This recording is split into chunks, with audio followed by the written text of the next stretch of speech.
اعوذ باللہ السمیع العلیم من الشیطان اللعین الرجیم بسم اللہ الرحمن الرحیم الحمد للہ المالک الحق المبین الصلاة والسلام والتحیۃ والاکرام علی اشرف الاولین والآخرین خاتم الانبیاء و سید المرسلین سیدنا و نبینا و شفیع ذنوبنا و طبیب نفوسنا و حبیب قلوبنا مولانا ابی القاسم محمد اللہم صلی علی محمد وعلى آلہ الطیبین الطاہرین المعصومین المظلومین ولعنۃ اللہ علی اعدائہم اجمعین من یومنا ھذا الی یوم الدین اما بعد فقد قال اللہ سبحانہ وتعالی فی محکم کتابہ المجید وہو اصدق الصادقین وقولہ الحق بسم اللہ الرحمن الرحیم هل اتی علی الانسان حین من الدہر لم یکن شیئا مذکورا انا خلقنا الانسان من نطفت امشاج نبتلیہ فجعلناہ سمیعا بصیرا درود بر محمد و آل محمد۔ ملکے سے بہتر اور اس سے بلند صلوات ہدیہ کیجئے حضرات محمد و آل محمد۔ سامعین گرامی قدر، بزرگان محترم، میرے نوجوان دوستوں، کنیزان سید عالم، آج کی یہ مجلس عزا، یہ جائے عبادت، یہ فرش عبادت ذکر محمد و آل محمد منسوب ہے دو حوالوں سے۔ ایک تو 72 شہداء کا 20واں ہے، اور دوسرا ایک غلام محمد و آل محمد، ایک زائر حسین ابن علی، ایک خادم فرش عزا کی برسی کی مناسبت سے بھی اس ذکر کا اہتمام کیا گیا ہے، اور ان دونوں نسبتوں کو سامنے رکھتے ہوئے سرنامہ کلام میں سورہ مبارک کے دہر کی ابتدائی 2 آیات کی تلاوت کا شرف سرنامہ کلام میں حاصل کیا گیا ہے۔ سورہ مبارک کے دہر میرے معزز سننے والے جانتے ہیں کہ مصحف کی موجودہ ترتیب کے اعتبار سے تدوین کے بعد یہ مصحف، یہ قرآن مجید، یہ آفاقی کتاب جس ترتیب کے ساتھ ہمارے ہاتھوں میں موجود ہے، اس ترتیب کے اعتبار سے سورہ مبارک کے دہر کا قرآن مجید میں نشان سامعین گرامی قدر 76 ہے۔ یہ 76واں سورہ ہے۔ قرآن جس طرح سے ریویل ہوا، نزول قرآن کے اعتبار سے، تنزیل قرآن کے اعتبار سے،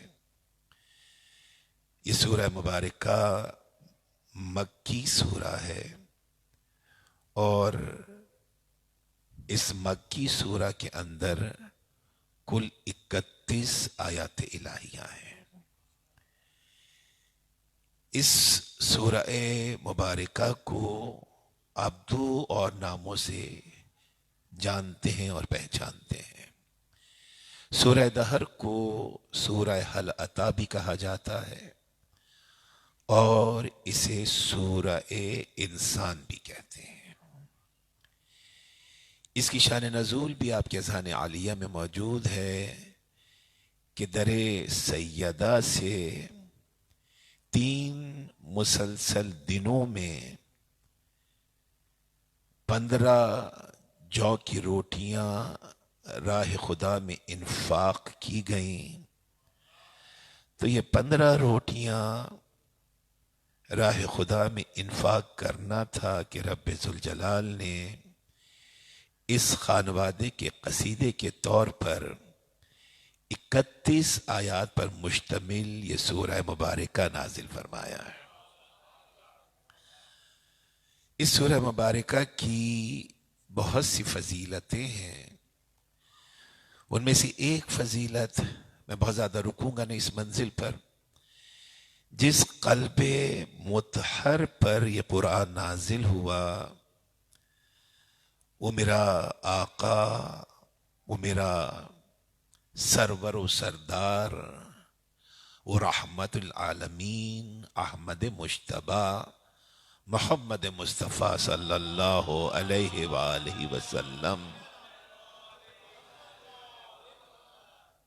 ارشاد رسول ہے کہ جو کثرت سے جمعرات کی صبح کو سورہ مبارک کے دہر کی تلاوت کرے گا، رب ذوالجلال اسے ہر طرح کی مشکلات، مسائل اور پریشانیوں سے محفوظ رکھے گا۔ اور جو کوئی سورہ مبارک کے دہر کو لکھ کر اور اسے پانی میں گھول کر اس پانی کو پیے گا، تو رب ذوالجلال اس سورہ کی تاثیر کے طور پر اسے دل کی جملہ تکالیف اور بیماریوں سے محفوظ رکھے گا۔ درود بھیجیے حضرات محمد و آل محمد۔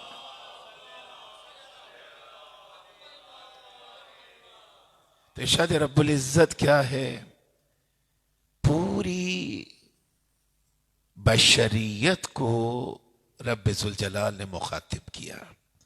کیوں؟ اس لیے کہ قرآن کسی خاص مذہب کے لیے، کسی خاص مسلک کے لیے، سیکٹ کے لیے، کسی خاص زمانے کے لیے، کسی خاص علاقے کے لیے، کسی لنگوسٹک گروپ کے لیے، کسی ریشیل گروپ کے لیے نہیں۔ قرآن، یہ ڈیوائن بک، یہ خداوند عالم کی آفاقی کتاب ہر دور میں، ہر زمانے کے لیے رہی۔ جو حق کی معرفت کو حاصل کرنا چاہے اور اپنی زندگیوں کو اور اپنے قلوب کو پیغام حق سے منور کرنا چاہے، اسے چاہیے کہ قرآن کی دہلیز پر آ جائے۔ اسے چاہیے کہ قرآن کے سامنے اپنی عقیدت بھرے سر کو نگوں کرے تاکہ فیض قرآنی کو حاصل کر سکے۔ تو اب پوری عالم بشریت کو خداوند عالم نے مخاطب کیا اور آواز دی، هل اتى على الانسان حین من الدہر لم یکن شیئا مذکورا۔ کیا انسان بھول گیا اس وقت کو جب وہ کوئی بھی قابل تذکرہ شے نہ تھا؟ اِنَّا خَلَقْنَا الْإِنسَانَ مِن نُطْفَةٍ امشاج۔ رب نے آواز دی کہ ہم نے انسان کو مخلوط نطفے سے پیدا کیا، اور یہاں پر آنے کے بعد بغیر توقف، بغیر رکے، قدرت نے کیا آواز دی کہ جیسے ہی ہم نے اسے مخلوط نطفے سے پیدا کیا تو اے عالم بشریت، اے عالم انسانیت و آدمیت، اب وجہ خلقت انسان اور وجہ خلقت بنی آدم بھی خالق و مالک کی زبان سے سن لو۔ کس لیے خلق کیا؟ نبتلی ہے، تاکہ اس انسان کو ہم مبتلا امتحان کر سکیں۔ اور پھر بغیر توقف آیت کا نشان بھی چینج نہیں ہوا۔ قدرت نے کیا آواز دی؟ نبتلی ہے فجعلناہ سمیعا بصیرا۔ مبتلا امتحان کرنے سے پہلے ہدایتوں کو حاصل کرنے کے لیے ہم نے اس انسان کو سمیع بھی بنایا اور بصیر بھی بنایا۔ یعنی قدرت نے پیغام یہ دے دیا، حوصلہ یہ عطا کیا کہ وہ یقیناً مبتلا امتحان کرے گا، معرض امتحان میں لے کر آئے گا، منزل آزمائش پر تمہیں آزمائے گا، لیکن امتحان میں لانے سے پہلے فجعلناہ سمیعا بصیرا، ہدایتوں کو حاصل کرنے کے لیے رب نے آواز دی کہ ہم نے انسان کو سمیع بھی بنایا، بصیر بھی بنایا۔ یعنی قدرت نے وضاحت کے ساتھ اعلان کر دیا کہ ہم ہادی پہلے بھیجتے ہیں اور امتحان بعد میں لیا کرتے ہیں۔ بغیر ہدایت درود بھیجیں عظمت محمد و آل محمد۔ بغیر ہدایت امتحان نہیں ہے۔ تذان محترم، اس مختصر سی زندگی میں ہمیں ان ہدایتوں سے اپنی زندگی کو مکمل کرنا ہے، معطر کرنا ہے، منور کرنا ہے۔ اور زندگی کو مکمل، معطر اور منور کرنے کے لیے جو چارٹر آف لائف آپ کے پاس موجود ہے، جو ضابطہ حیات رب ذوالجلال نے ہمیں عطا کیا، جو منشور زندگی، دستور زندگی قدرت نے ہمیں دیا، اس منشور حیات کو، اس دستور زندگی کو، اس چارٹر آف لائف کو کیا کہتے ہیں؟ اس دستور حیات کا نام ہے دین۔ اور دین رب ذوالجلال نے ہمیں کون سا عطا کیا؟ ان الدین عند اللہ الاسلام۔ دین تو خدا کے نزدیک فقط اور فقط اسلام ہے۔ یعنی جو خدا کے نزدیک پسندیدہ دین تھا، بحمدللہ وہ رب ذوالجلال نے ہمیں عطا فرمایا ہے۔ اب یہ دین اسلام جو خداوند عالم کا پسندیدہ دین ہے، غور کیجئے گا، اس دین کو کیسے سمجھیے؟ دین سمجھنے کے لیے ہے۔ دین جب تک آپ سمجھیں گے نہیں، دین پر عمل کرنا ممکن نہیں ہے۔ تو اب دین کو کیسے سمجھیں اور دین کو کہاں سے سمجھیں؟ میں ایک مختلف زاویے سے اس گفتگو کو آپ کی خدمات عالیہ میں عرض کرنا چاہوں گا۔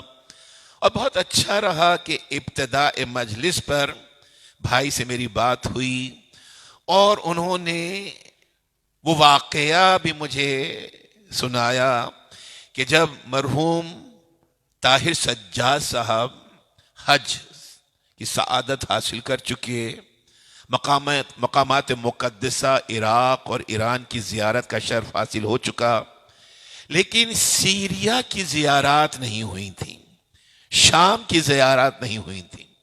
تو رب ذوالجلال نے ان زیارات کا اہتمام اس خادم ثانیہ زہرا کے لیے اس طرح سے کیا۔ اس زمانے میں 80s کی بات ہے، 90s کی بات ہے، 90s کی زمانے کی بات ہے۔ اس دور میں سیریا جانا ظاہر ایک مشکل کام تھا، ویزا نہیں آسانی سے لگتا تھا، لیکن اس حقیقت کو پہچانیے گا اور اس میں کوئی دو رائے نہیں ہو سکتی ہے کہ جو ان کے راستے پر ہو، ان کے راستے پہ چلنے والے کے لیے آسانیاں بھی ان کی بارگاہ ہی سے مہیا کی جاتی ہیں۔ تو کچھ ایسے اسباب بنے کہ یہ سیریا گئے نہیں، انہیں سیریا بلایا گیا ہے۔ درود بھیجیے حضرات محمد و آل محمد پر۔ اب اس کی وجوہات کچھ بھی رہی ہوں، انہیں سیریا بلایا گیا، اور اس بلانے کی وجہ سے ان کی وہ خواہش، وہ تمنا پوری ہوئی جس تمنا کے پورے ہونے کی وہ دعا کیا کرتے تھے۔ تو آج کی اس فرش عبادت پر ہمیں دین کو کہاں سے سمجھنا ہے اور دین کو کس طرح سے سمجھنا ہے، ہمیں بارگاہ عقیلہ بنی ہاشم سے یہ دیکھنا ہے کہ بی بی ثانیہ زہرا، وہ بی بی جو مثل جناب خدیجۃ الکبریٰ ہے، وہ شہزادی جو نائبۃ الزہرا ہے، وہ بی بی جو لہجہ علی ابن ابی طالب میں کبھی شام کے درباروں میں خطبے دیتی نظر آئی، کبھی کوفے کے بازاروں میں خطبے دیتی نظر آئی، وہ بی بی جو مثل امام حسن مجتبیٰ ہے، وہ بی بی جو حقیقتاً شریکت الحسین ہے۔ کون؟ عقیلہ بنی ہاشم، بی بی زینب کبریٰ سلام اللہ علیہا۔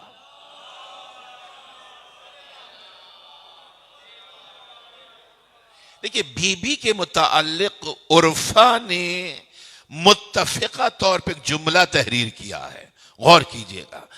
جناب ثانیہ زہرا کا مقام و مرتبہ کیا ہے؟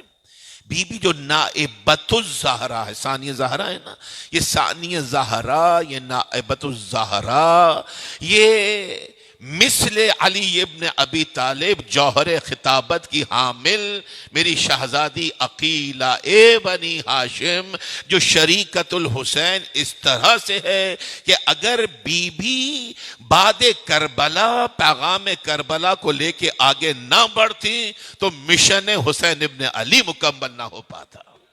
بی بی کے لیے عرفہ کا متفقہ جملہ ہے جس میں مراجع عظام شامل ہیں، علماء ربانی شامل ہیں، عارف باللہ شخصیات شامل ہیں۔ یہ ہستیاں بی بی کے متعلق ہم نے پونڈر نہیں کیا کہ بی بی کی ذات مبارکہ کیا ہے، میں بچوں سے مخاطب ہوں، لیکن بی بی ثانیہ زہرا کا مقام و مرتبہ کیا ہے، یہ عرفا کا تجزیہ ہے، اور اس عارفانہ تجزیے کا نتیجہ ہے یہ جملہ جو میں آپ کی خدمت عالیہ میں عرض کر رہا ہوں۔ یہ جملہ کیا ہے کہ عرفا یہ لکھتے ہیں کہ اگر خدا کا محبوب رسول، وہ جو سید الانبیاء، وہ جو سردار المرسلین، وہ جو فخر موجودات، باعث خلقت کائنات رسول ہے، وہ جو 1,23,999 انبیاء کے معجزات و کمالات کا تنہا وارث ہے، عرفا یہ لکھتے ہیں کہ اگر رسول کو آپ سپوز کیجئے، آپ تھوڑی دیر کے لیے تصور کیجئے اور تھوڑی دیر کے لیے گمان کیجئے کہ اگر رسول کو دربار ابن زیاد میں یا دربار یزید میں یا شام و کوفہ کے بازاروں اور درباروں میں خطبے دینے پڑتے تو عرفا یہ کہتے ہیں، علماء یہ لکھتے ہیں کہ جو خطبہ باب العلم دربار کوفہ اور شام میں دیتے وہ خطبہ بعینہ ہی وہی خطبہ ہوتا جو ثانیہ زہرا نے کوفہ اور شام کے درباروں میں دیا ہے۔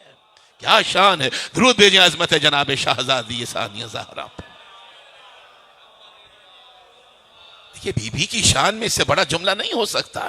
عرفا یہ کہتے ہیں، وہ جو عالم ربانی ہیں وہ ہستیاں، وہ جو مرجع تقلید ہیں وہ ہستیاں یہ کہتی ہیں کہ آپ کوفہ و شام کے درباروں کے خطبات ثانیہ زہرا کے اٹھا کے رکھیں، انہیں دیکھیں، اور عرفا یہ کہتے ہیں کہ ہماری ضمانت ہے کہ اگر یہ موقع رسول کو ملتا خطبات دینے کا تو نہ ایک لفظ زیادہ ہوتا نہ ایک لفظ کم ہوتا اس خطبے سے جو ثانیہ زہرا نے دیا ہے، جو ثانیہ زہرا نے دیا۔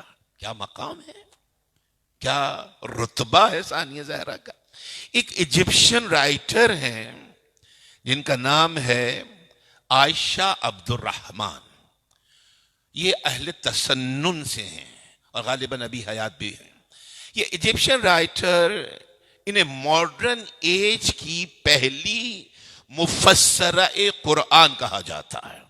ہم تو یہ یقین رکھتے ہیں، عقیدہ رکھتے ہیں کہ ہمارے لیے قرآن کی پہلی مفسرہ کون ہے؟ بی بی سیدۃ النساء العالمین ہے، اور پھر بی بی کے بعد بی بی ثانیہ زہرا ہیں، جو کوفے میں اپنے گھر میں بیٹھ کر ایک وقت میں 4000 خواتین ثانیہ زہرا کے پاس رجسٹرڈ تھیں، جو مختلف اوقات میں آ کر بنت علی سے تفسیر قرآن بھی سیکھتی تھیں، دین بھی سیکھتی تھیں، اور شریعت کو بھی سیکھا کرتی تھیں۔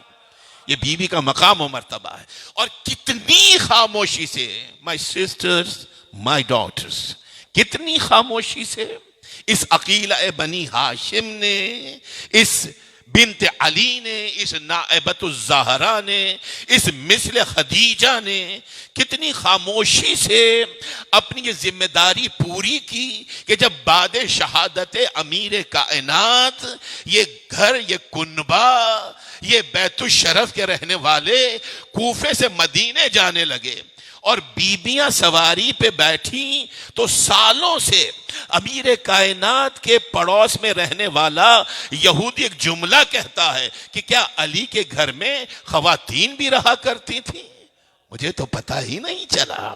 اتنے سالوں میں یعنی اس گھر سے کبھی کسی خاتون کی آواز بلند نہیں ہوئی، لیکن اس گھر کے صحن نے دنیا کی خواتین کی سوچ کو بدل کے رکھ دیا ہے۔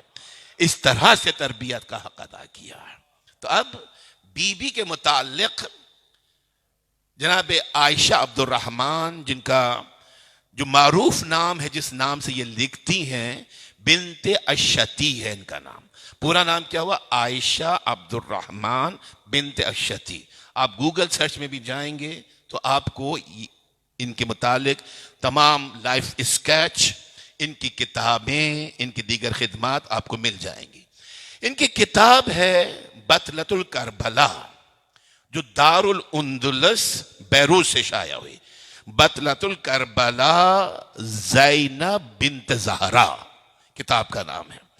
اس کتاب میں عائشہ عبد الرحمن بنت اشتی یہ لکھتی ہیں کہ رسول اسلام کی نواسی زینب کبریٰ، زینب بنت زہرا ہمیں یہ بتلاتی ہیں کہ ہم دین کی معرفت کو کس طرح سے حاصل کر سکتے ہیں۔ اور پھر عائشہ عبد الرحمن نے جناب ثانیہ زہرا کے ان اقوال کو کوٹ کیا۔ مجھے توجہات درکار ہے۔ ان اقوال کو کوٹ کیا کہ نائبۃ الزہرا یہ فرماتی ہیں کہ دین اور کچھ نہیں ہے، دین اس دنیا میں روابط کا نام ہے۔ غور فرمائیے گا، میں بہت زیادہ زحمت سماعت نہیں دوں گا، لیکن یہ اہم منزل ہے جسے سمجھنا ہے، اسپیشلی ینگسٹرز کو۔ کیا ثانیہ زہرا نے کیا فرمایا؟ کہ دین اور کچھ نہیں ہے، دین روابط کا نام ہے، اور سمرائز کیا، بہت ہی سہل کیا، بہت ہی آسان کیا۔ میری شہزادی فاتح کوفہ و شام یہ ثانیہ زہرا فرماتی ہیں کہ دین 4 روابط کا نام ہے۔ اگر آپ نے اپنی زندگی میں یہ 4 رابطے قائم کر لیے اور ان 4 رابطوں کو پہ ہم رکھا تو آپ دین پر بھی رہیں گے اور کامیابی کے ساتھ دین کو مکمل بھی کر لیں گے۔ کتنا آسان اس شہزادی نے دین کو ہمارے لیے بنا دیا کہ دین 4 روابط کا نام ہے۔ اب آمادہ سماعت کیجئے خود کو تاکہ آپ ثانیہ زہرا کے اس پیغام عظیم کو حاصل کر سکیں۔ کیا ہے؟ بی بی کہتے ہیں کہ دین 4 رابطوں کا نام ہے، اور ٹاپ آف دا لسٹ کیا کہا کہ اس دین میں پہلا رابطہ انسان کا خدا سے رابطہ ہے۔ اللہ اکبر! یعنی دین کو آپ کو سمجھنا ہے تو سب سے پہلے اپنے ربط، اپنی کنیکٹیوٹی، اپنے اتصال اور اپنے تعلق کو، یہ ریلیٹیبلٹی ہے جسے ہمیں قائم کرنا ہے، ایک ایکویشن، ایک کیمسٹری دین کے لیے، زندگی کے لیے جو ثانیہ زہرا نے بیان فرمائی وہ کیا ہے کہ پہلا رابطہ انسان کا دین پر چلنے کے لیے رب سے رابطہ ہے، دوسرا رابطہ خود سے رابطہ ہے، تیسرا رابطہ رشتوں سے رابطہ ہے، اور چوتھا رابطہ اپنے ماحول سے رابطہ ہے۔ اللہ اکبر، what a great scholaric definition of دین۔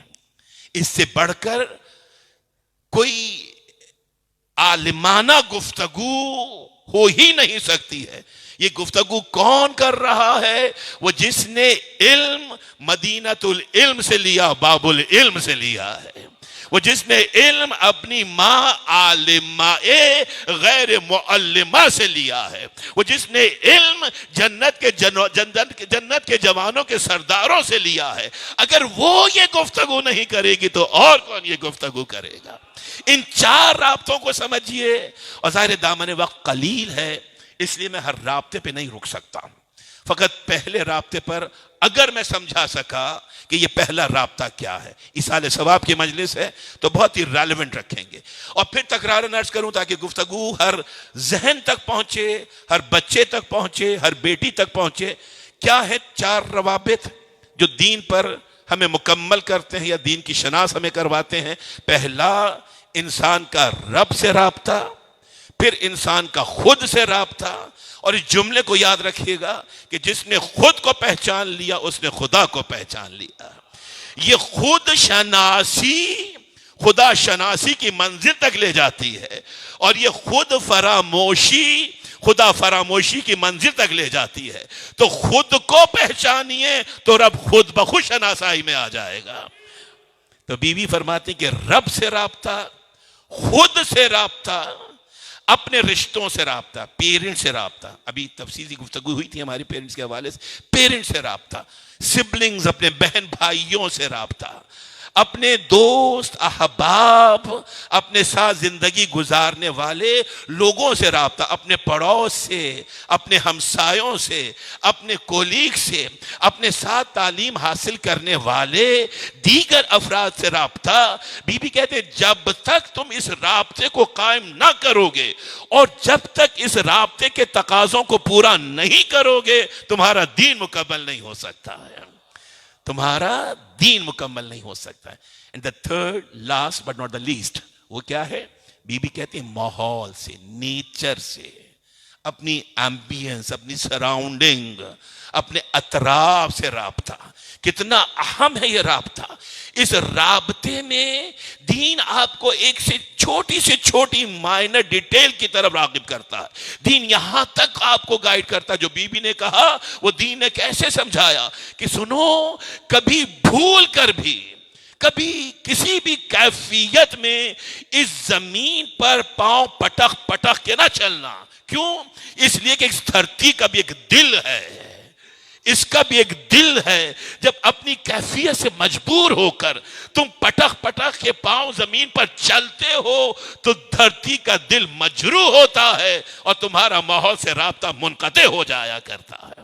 ماحول سے رابطہ چھوٹی سی چیز ہے، what a minor thing، ہم بعض اوقات انہیں سوچتے بھی نہیں ہیں، غور بھی نہیں کرتے۔ خدا کا محبوب رسول اصحاب کے ساتھ جا رہا ہے، میں اس مضمون پہ رکوں گا نہیں، مجھے واپس پہنچنا ہے پہلی منزل پر کہ خدا سے رابطہ کیا ہے۔ لیکن خدا را میرے بچوں، میرے نوجوانوں، my youngsters have this lesson from بارگاہ سید الانبیاء کہ ماحول سے رابطہ کیا ہے۔ جس کی نواسی نے ہمیں اتنا بڑا تحفہ دے دیا، اس کا نانا ہمیں اس ایمبینس، اس ماحول، اس اطراف سے جو ہمارا تعلق ہونا چاہیے، جو ریلیٹیبلٹی ہونی چاہیے، جو ایک ایکویشن اور ایک کیمسٹری ہونی چاہیے، میرا رسول اس طرف کیسے متوجہ کر رہا ہے۔ اصحاب کے ساتھ جا رہے ہیں، رسول کسی مقام سے گزر رہے تھے، اصحاب با وفا اور با صفا کی جماعت ساتھ تھی۔ رسول نے محسوس کیا کہ چلتے چلتے کسی صحابی نے درخت کے ایک پتے کو توڑ کر ہاتھوں سے مسلا اور مسل کے پھینک دیا۔ What a minor act. Most of the time we even don't think about it. لیکن رسول کیا بتلا رہے ہیں کہ جیسے ہی اس صحابی نے پتا توڑا، مسلا اور پھینک دیا، خدا کا محبوب رسول رک گیا، مڑا اور تڑپ کے پوچھا اے میرے صحابی یہ کیا کیا آپ نے؟ کہا اللہ کے رسول کیا کیا؟ کہا آپ نے پتا توڑ دیا، آپ نے پتا مسل کے پھینک دیا۔ کہا اللہ کے رسول ایک پتا ہی تو توڑا ہے، ایک چھوٹا سا پتا وہ توڑا اور مسل کے پھینک دیا۔ خدا کا محبوب رسول فرماتا ہے کہ نہیں، تم نہیں جانتے، تم نے فقط ایک پتا توڑ کر اور مسل کر پھینکا نہیں ہے، بلکہ تم نے اس روئے زمین پر خدا کی حمد کرنے والی ایک مخلوق کو اس دنیا سے جدا کر دیا ہے۔ درود بھیجیں حضرات محمد و آل محمد۔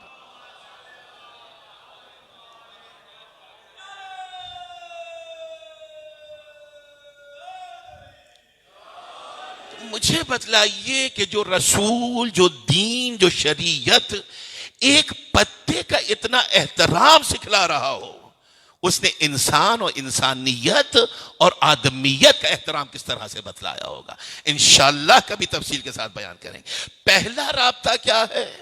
رب سے رابطہ، خالق سے رابطہ، اصل سے رابطہ۔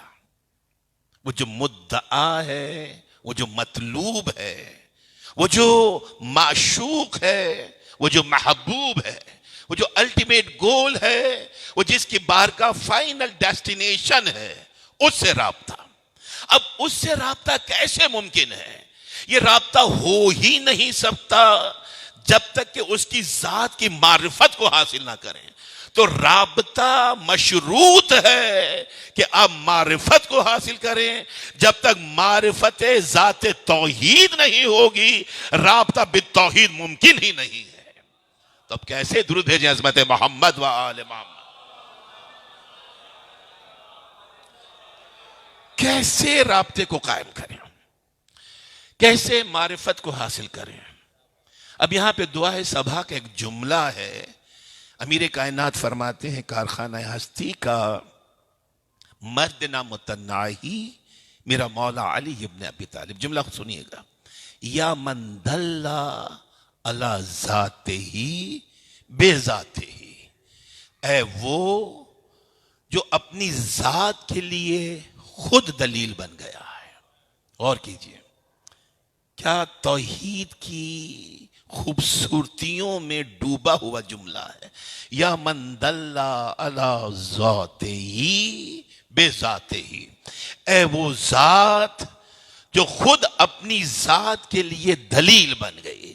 یعنی امیر کائنات نے ہمیں بتلایا کہ سنو میرے چاہنے والوں، سنو میرے ماننے والوں، تمہارے آقا نے، تمہارے مولا نے، امیر کائنات نے، مولا متقیان نے اپنے رب کو رب ہی سے پہچانا ہے، کسی اور شے سے نہیں پہچانا ہے۔ مرحوم طاہر سجاد صاحب کی سال ثواب کی مجلس ہے، تو امام سید سجاد کی دعا کا بھی ایک جملہ سنتے جائیے گا۔ درود بھیجیں عظمت سید الساجدین پہ مل کے بلند آواز۔ میرا آقا، میرا مولا آدم آل محمد، زبور آل محمد میں، انجیل اہل بیت میں، میرا آقا فرماتا ہے اللہم دللتنی علیک ودعوتنی الیک، اے وہ ذات، اے رب ذوالجلال، تو نے خود مجھے اپنی طرف دعوت دی ہے اور اپنی بارگاہ کے لیے تو خود میرے لیے دلیل بن گیا ہے۔ وہ پہلے علی کا جملہ تھا، یہ دوسرے علی کا جملہ ہے۔ اور معانی و مطالب کو اگر سمیٹیں تو جو دادا نے بارگاہ توحید میں کہا وہی پوتا کہتا ہوا نظر آ رہا ہے۔ اسی لیے کہتے ہیں کہ اولنا محمد و اوسطنا محمد و آخرنا محمد، یہ کل کے کل محمد ہیں۔ جو قصیدہ توحید، جو قصیدہ ربوبیت و خالقیت میرے مولا علی ابن ابی طالب کی زبان ولایت سے نکلا، وہی قصیدہ رب قدیر، رب ذوالجلال علی ابن الحسین کی زبان مبارک سے ادا ہو رہا ہے۔ انہوں نے کہا کہ اے رب ذوالجلال، اے وہ ذات جو خود اپنی ذات کے لیے دلیل بن گئی اور پوتے نے کیا کہا کہ پالنے والے، غور فرمائیے گا، میں کسی اہم منزل کی طرف آپ کو لے کر جانا چاہتا ہوں. اللہم دللتنی علیکا ودعوتنی الیک. اے رب کریم، اپنی بارگاہ کے لیے خود تو دلیل بن گیا ہے، اور تو نے خود مجھے اپنی طرف دعوت دی ہے. ہمیں بارگاہ توحید کی طرف لے جانے والا یہ علی ابن ابی طالب، اس کا خانوادہ، اس کی بیٹیاں، ان کے بیٹے، یہی تو بی بی نے کہا کہ پہلا رابطہ رب سے رابطہ ہے. تو یہ ہستیاں ہمیں رب تک لے جانے والی ہیں، لیکن خود ان کو بارگاہ رب تک لے جانے والا کون ہے؟ خود ذات الہی ہے، جو بارگاہ احدیت کی طرف انہیں بلا رہی ہے. اس حقیقت کو سمجھیے گا اور مجھے اجازت دیجیے گا کہ میں کسی اور ذریعے سے تیری بارگاہ تک نہیں پہنچا. Have that tension. A great message. We are heading towards that. کیا کہ رب ذوالجلال تو خود دلیل بن گیا ہے میرے لیے، اور میں نے تجھ کو تجھ ہی سے پہچانا ہے. بس یہاں پہ روکیے اس جملے کو اور آئیے بزرگان دین کی بارگاہ کی طرف نظر کریں کہ کس نے رب کو کس طرح سے پہچانا. آپ میرے ساتھ ہیں نا، تاکہ گفتگو کا حاصل ہم کچھ حاصل کر سکیں اختتام مجلس پر. ہم نے دیکھنا یہ ہے کہ کس نے کس طرح سے رب کو پہچانا. جناب ابراہیم علیہ السلام نبی ہیں، رسول ہیں، خلت کی منزل پر ہیں، امامت بھی رکھتے ہیں، شیخ الانبیاء لقب ہے. نبی آخر کے بعد 1,23,999 انبیاء میں جو سب سے بلند ذات ہے، وہ ذات کس کی ہے؟ جناب ابراہیم علیہ السلام کی. اب جناب ابراہیم نے اپنے رب کو کس طرح سے پہچانا. اب میں خانوادہ محمد و آل محمد کی بات نہیں کر رہا ہوں. یہ ہستیاں ایک طرف، محمد و آل محمد ایک طرف، ان کے بعد جو سب سے بلند ذات نظر آتی ہے وہ جناب ابراہیم علیہ السلام کی ذات ہے. جناب ابراہیم نے اپنے رب کو کیسے پہچانا؟ سورہ مبارک انعام، چھٹا سورہ کلام مجید کا 3 مسلسل آیات، 76، 77، 78، 76، 77 and 78، 3 آیات. بس اس سے زیادہ میں آپ کو زحمت نہیں دوں گا. کیا کہ جناب ابراہیم، قرآن ذکر کر رہا ہے، جناب ابراہیم جناب آزر کے ساتھ چل رہے، ایک سفر ہے، بحث ہو رہی ہے ذات خالق کے حوالے سے، رب کے حوالے سے. تب 76ویں آیت نے کہا فَلَمَّا جَنَّ عَلَيْهِ اللَّيْلُ، جیسے ہی چلتے چلتے رات ہوئی، رَأَ كَوْكَبًا، تو انہوں نے ایک ستارے کو دیکھا. جیسے ہی ستارہ دیکھا، جناب ابراہیم کہتے ہیں ستارے کو دیکھ کر ہاذا ربی، یہ میرا رب ہے. لیکن جب چلتے چلتے دیکھا فلما افلا، جب وہ چمکنے والا ستارہ بجھ گیا، قالا لا احب الافلین، تو ابراہیم یہ کہنے لگے کہ جو نمودار ہو کر ڈوب جائے وہ کچھ اور تو ہو سکتا ہے، ابراہیم کا رب نہیں ہو سکتا ہے. غور کیجئے گا، ستارے کو ڈوبتا دیکھا تو دل نے گواہی دی کہ رب کوئی اور ہے، یہ رب کی معرفت کی منزل پر جا رہے ہیں. اور آگے چلے، سورہ کا تسلسل ہے، فَلَمَّا رَأَ الْقَمَرَ بَازِغًا، جب آگے چلے تو دیکھا کہ چاند چمکنے لگا ہے. جیسے ہی چاند کو چمکتے دیکھا قَالَ هَذَا رَبِّي، کہنے لگے نہیں یہ میرا رب ہے. فَلَمَّا أَفَلَا، لیکن جب وہ چاند بھی چمک کر بجھ گیا تو کیا کہنے لگے کہ اگر رب میری ہدایت نہ کرتا لَأَكُونَنَّ مِنَ الْقَوْمِ الظَّالِمِينَ، تو ابراہیم گمراہوں میں سے ہو جاتا. تو ستارے کو دیکھا، کہا رب، لیکن جب ڈوب گیا کہا رب کوئی اور ہے.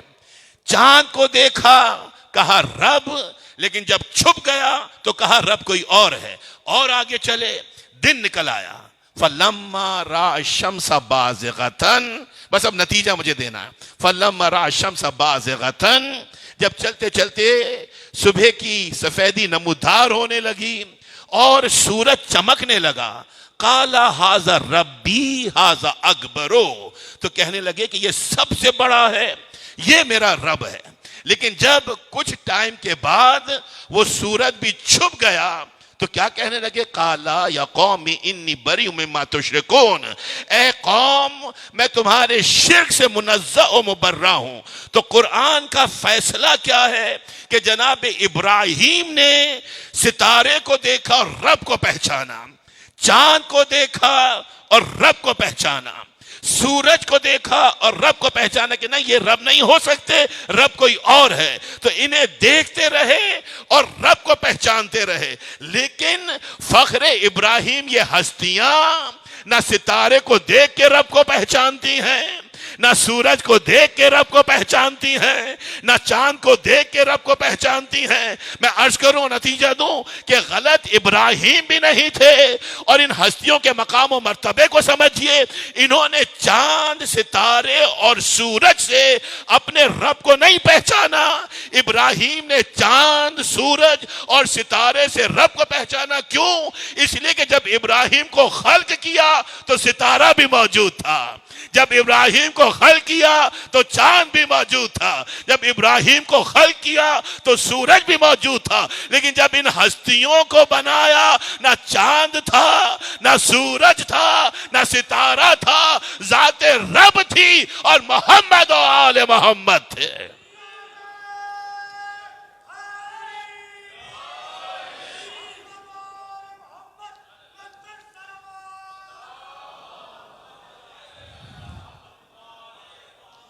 ذات رب تھی اور محمد و آل محمد تھے۔ سب سے پہلے انہیں خلق کیا، پھر ان کے صدقے میں سب کو خلق کیا۔ یا ملائکتی و سکانہ سماواتی و عزتی و جلالی انما خلقت سماء مبنیتا ولا ارضا مدھیتا ولا قمرا منیرا ولا شمسا مضیتا ولا فلکا یدور ولا بحرا یجری ولا فلکا یسری الا فی محبت ہؤلاء الخمسۃ الذین ہم تحت الکساء۔ میں نے ان سب کو ان 5 کی محبت میں خلق کیا جو چادر کے نیچے موجود ہیں، یعنی یہ پہلے خلق ہوئے، کائنات بعد میں خلق ہوئی، اور اسی کائنات کو دیکھ کے ابراہیم نے اپنے رب کو پہچانا ہے۔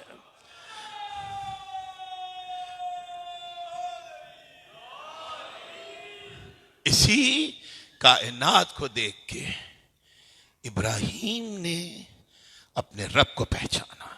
یہ ہستیاں وجہ خلقت کائنات ہیں۔ رب سے رابطے کو استوار کیجئے۔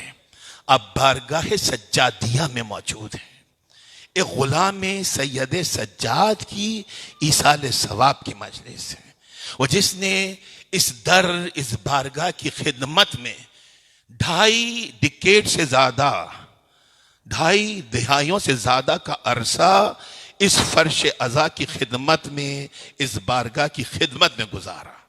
اس کا مقام و مرتبہ جو اس طرح سے اپنی زندگی راہ محمد و آل محمد کے لیے وقف کر دے، تو رب ذوالجلال انہیں کس طرح سے نوازا کرتا ہے۔ بس ایک روایت، مجھے پڑھنا کچھ اور تھا لیکن اب چونکہ میں نے جیسے ہی جملہ کہا ایک روایت میرے ذہن میں آئی، اور میں اس کو مکمل کر کے، طویل روایت ہے لیکن مختصر کر کے نتیجہ دوں گا اور آپ سے اجازت طلب کروں گا۔ میرا چوتھا امام کا ایک چاہنے والا مرد بلخ، مومن بلخ، آپ جانتے ہیں اس نام کو۔ اس کا طریقہ یہ تھا کہ یہ ہر سال حج پہ جاتا اور حج سے واپسی پر مدینے آ کر امام کی زیارت سے مشرف ہوتا، پھر بلخ اپنے گھر میں جاتا تھا۔ ایک سال جب یہ حج کے لیے جانے لگا، امام وقت کے بغیر کوئی حج مکمل ہوتا نہیں ہے، تو جب یہ جانے لگا تو یہ جب بھی امام کی خدمت میں جاتا تھا اپنی حیثیت کے مطابق امام کے لیے تحائف، تحفے، ہدیے لے کر جاتا تھا۔ اب جب یہ جانے لگا، سنیے گا میری ماؤں بہنوں، تو اس کی زوجہ نے اسے کہا کہ تو ہر سال امام کی خدمت میں جاتا ہے اور تحائف لے کر جاتا ہے، لیکن تیرے امام نے آج تک تجھے کوئی تحفہ نہیں دیا۔ ریئلائز کیجئے کہ آپ کہاں بیٹھے ہیں، کس مقام پر ہیں، کس مرتبے پر ہیں، کیا نعمت ہے جو اس وقت آپ کی دامن کے اندر موجود ہے۔ کہ آج تک تیرے مولا نے تجھے کوئی تحفہ نہیں دیا۔ وہ مسکرا کے زوجہ کی طرف دیکھتا ہے، ایک عظیم جملہ جو میرے اور آپ کے لیے مشعل راہ ہونا چاہیے، کہتا ہے اے مومنہ، میرے مولا کا مجھے شرف ملاقات عطا کر دینا ہی میرے لیے سب سے بڑا تحفہ ہے۔ یہ جو آپ امام کی بارگاہ میں بیٹھے ہیں نا، یہ امام کا بہت بڑا تحفہ ہے جو آقا نے، مولا نے آپ کو دیا ہے۔ بس یہ باتیں ہوئی، میں مختصر کروں، یہ حج پہ گیا، زمانے کا امام بھی حج پہ تھا، حج مکمل ہوا، امام مکے سے مدینے آئے اور یہ بھی امام کی خدمت میں حاضری دینے کے لیے مدینے آ گیا۔ اس نے اجازت طلب کی، اس نے ملاقات ملا، یہ داخل بارگاہ امام ہوا۔ امام ہاتھ دھونے کے لیے کھڑے ہوئے، اس نے پانی کا برتن اٹھایا، بہت مختصر کروں گا، ویری پریسائزلی، اور امام کے دست ولایت پر اس نے پانی ڈالنا شروع کیا۔ امام نے چہرہ ولایت کو اٹھایا اور اس سے پوچھتے ہیں، مرد بلغ سے پوچھتے ہیں کہ دیکھیں نیچے کیا گر رہا ہے۔ کہ مولا آپ ہاتھ دھو رہے ہیں، آپ کے ہاتھوں سے مس ہو کر پانی کے قطرات نیچے گر رہے ہیں۔ کہا نہیں، غور سے دیکھ۔ اب جو غور سے دیکھا، وہ امام کے ہاتھوں پر پانی ڈال رہا تھا، اور زمانے کے امام کے ہاتھوں سے پانی مس ہو کر جب نیچے گر رہا تھا تو زر و جواہر میں تبدیل ہو رہا تھا، زر و جواہر میں تبدیل ہو رہا تھا۔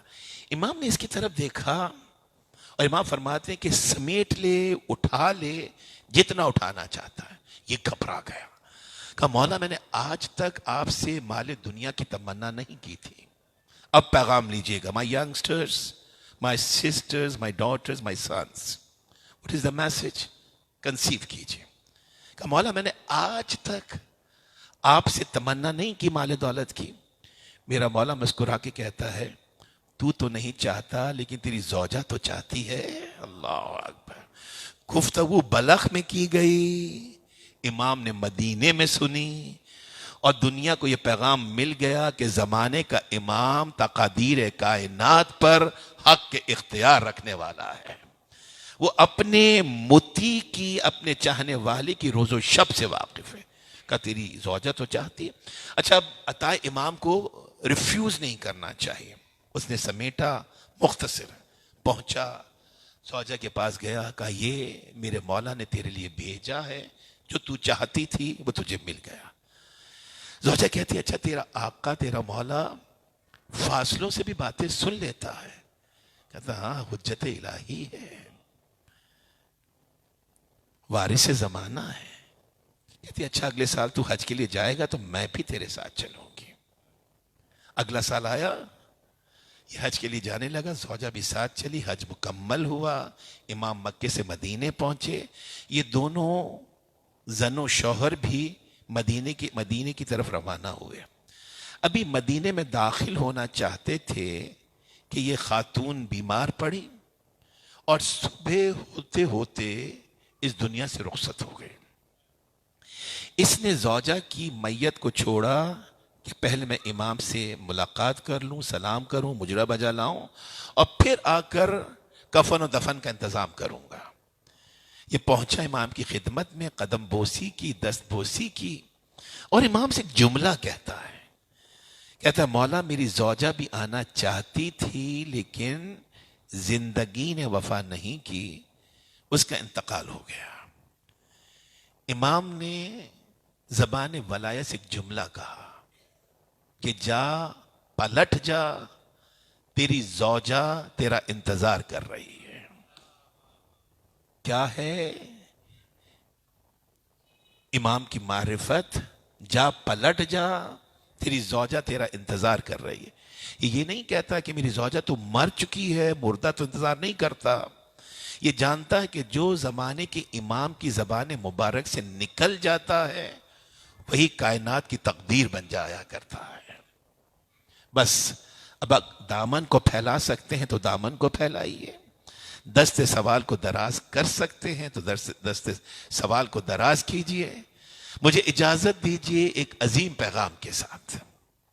کہا پلٹ جاؤ، انتظار کرے. یہ پلٹا کچھ کہے بغیر. دیکھا کہ جہاں پہ مردہ چھوڑ کر گیا تھا اپنی زوجہ کو، وہ بیٹھی ہوئی اپنے خاوند کا انتظار کر رہی ہے. یہ آ کے کہتا ہے تو مر چکی تھی، میں نے تجھے مردہ چھوڑا تھا. معروف روایت، ہر مستند کتاب میں، ہر مستند عالم کے ذریعے سے اس روایت کو آپ کتابوں میں پڑھ سکتے ہیں. کہا تو مر چکی تھی، میں تجھے مردہ چھوڑ کر گیا تھا. کہا ایسے ہی ہے، جیسے ہی مجھے چھوڑ کر تو اس گھر سے نکلا ہے اور ملک الموت میری روح قبض کر کے جانے لگا، تو میں نے دیکھا کہ ایک نورانی صورت شخص داخل ہوا، اور اس شخص کو دیکھ کر ملک الموت سہم کر ایک طرف کھڑا ہو گیا. اس آنے والی ہستی نے ملک الموت کی طرف دیکھا اور حکم والے لہجے میں ملک الموت سے کہتا آئد روحہا الی جسدہا، اس عورت کی روح کو اس کے جسد میں واپس پلٹا دے. بس ملک الموت نے یہ سنا، کہا سمعن و طاعتن، میں نے آپ کے حکم کو سنا اور اطاعت میں وہ بجا بھی لا جو آپ نے حکم دیا ہے. بس اس نے میری روح کو میرے جسم میں واپس پلٹا دیا.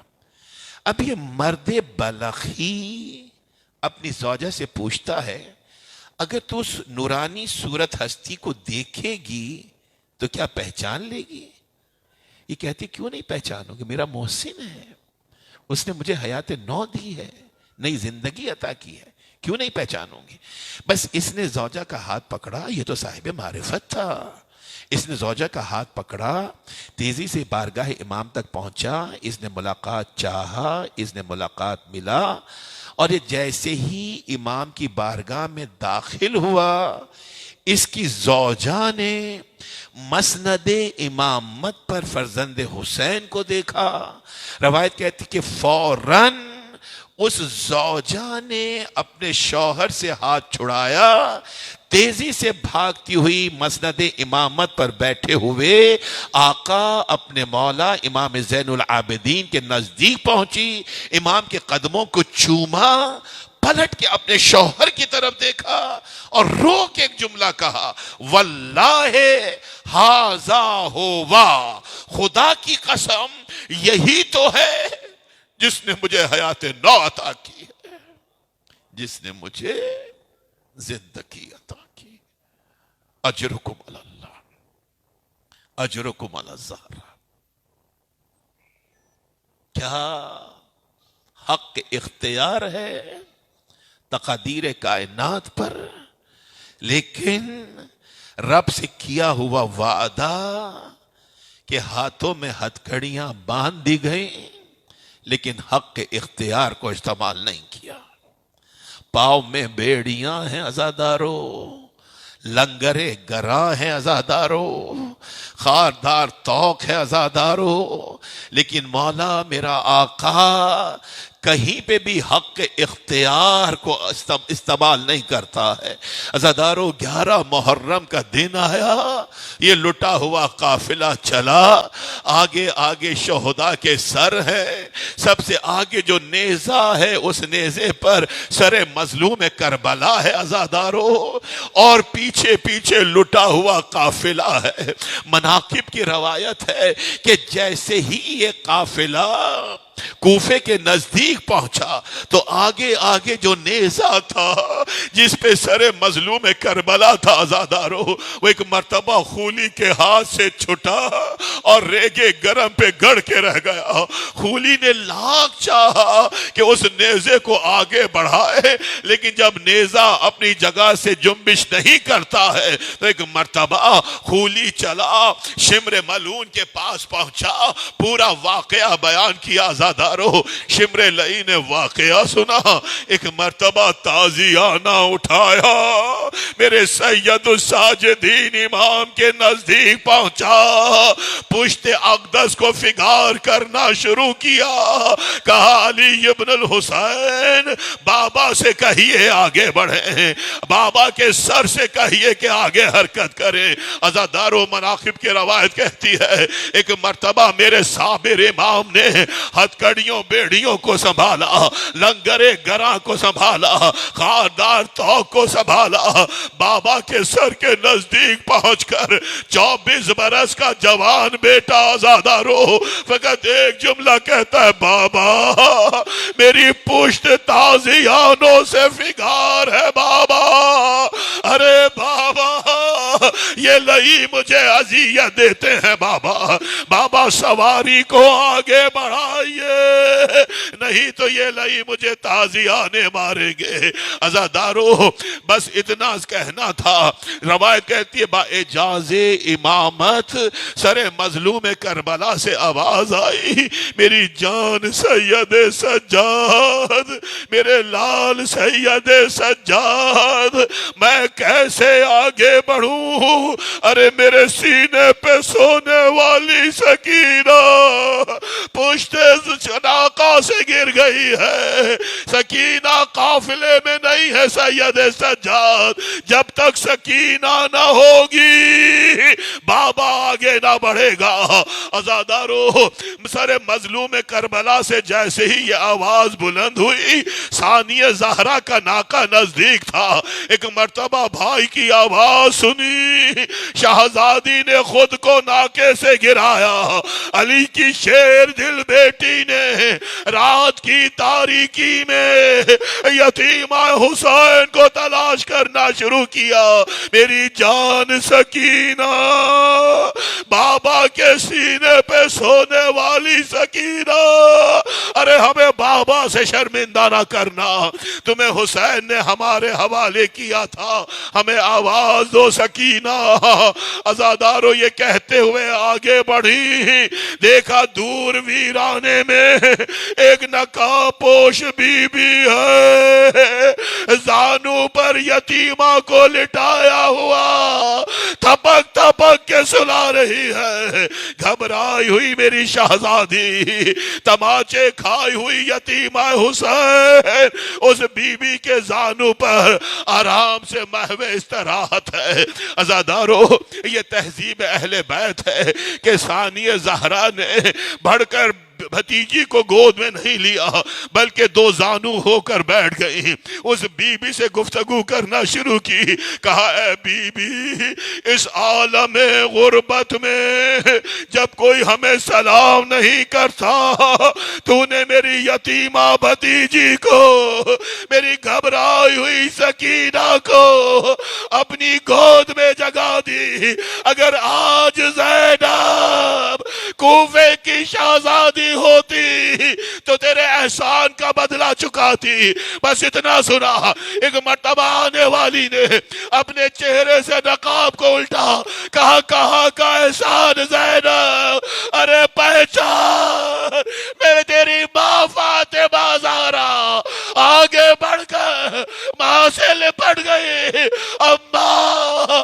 اب آئیے، میرا حسین مارا گیا، میرا عباس مارا گیا، میرا علی اکبر۔